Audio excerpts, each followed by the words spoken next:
What's up, guys? This is Clark Fahrenthold back with VegasOdds.com. Taking another look at this week's college football slate, taking a peer into this Saturday's games. I'm going to go ahead and take us out to a game between two Pac-12 foes and USC versus Oregon State. I'm going to be taking a look at the spread line, and I feel confident that this weekend, USC at -6.5 should be able to cover. Again, in my mind, take USC -6.5 in this matchup, even though they are on the road and going to Corvallis. The big reason I'll go ahead and walk you through, starting with, is USC's offense. I think the Trojans are firing on all cylinders. As it sits right now, the combination of Lincoln Riley and Caleb Williams have put up 50.7 points per game. They're feasting, and they're coming off a big 45-17 win versus Fresno State. Everything seems to be clicking from the quarterback position. The offensive line is holding up really well, and the running backs are continuing to eat. Now, let's go ahead and look up this matchup that USC will have versus Oregon State. When it comes down to it, Oregon State is currently ranked 10th in the Pac-12 in passing defense and 67th in the nation. Don't know if that's going to be able to hold up and stop the USC passing offense. It's currently ranked 17th overall in the nation and is just seemingly burning everyone. Another really big reason why I like USC in this game is they have a very distinct advantage on the offensive line. Coming into this game, according to PFF, the USC offensive line is ranked 9th in the country in efficiency. Caleb Williams does not see a lot of pressure. I don't think he's going to see a lot in this game, as Oregon State's pass rush is currently ranked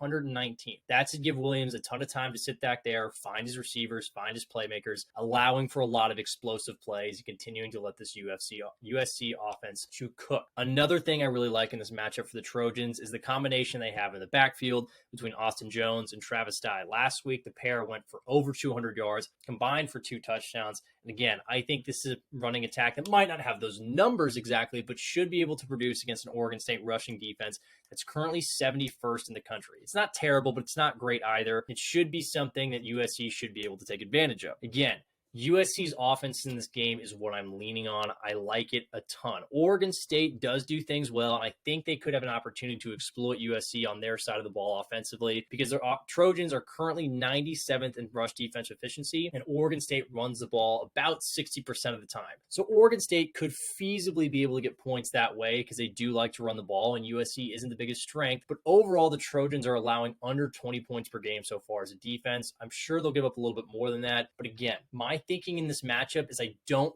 think Oregon State can keep up with this UFC offense. It's simply been explosive. Look, Lincoln Riley and Caleb Williams have the Trojans cooking 50.7 points per game, like I said. They have a distinct advantage on the offensive line, which I firmly believe a lot of times wins you a lot of games. Oregon State won't be able to get a lot of pressure on Williams. I think he'll be able to sit back in the pocket, find his guys, make the right decisions, and continue to get explosive plays. And even say it's not going great for Williams and the Trojans in the passing game, their offensive line and the running attack should be able to really move the ball against the rush defense that's just okay. Again, it's just okay. It's not great. It's not bad. It's just in the middle. And when you combine two efficient backs like Jones and Dye with an offensive line that can move seemingly mountains at this point, things should go really well for the Trojans. Again, I get it's a road game. I get it's an interconference game, but I just don't think Oregon State will be able to keep up with the points that USC will put on the board. So for that reason, I like USC at -6.5. Go ahead, take the Trojans, as much as it almost kills me myself to say. The Trojans -6.5. Trust Caleb, trust Lincoln. Hopefully the next time I'm talking to you guys,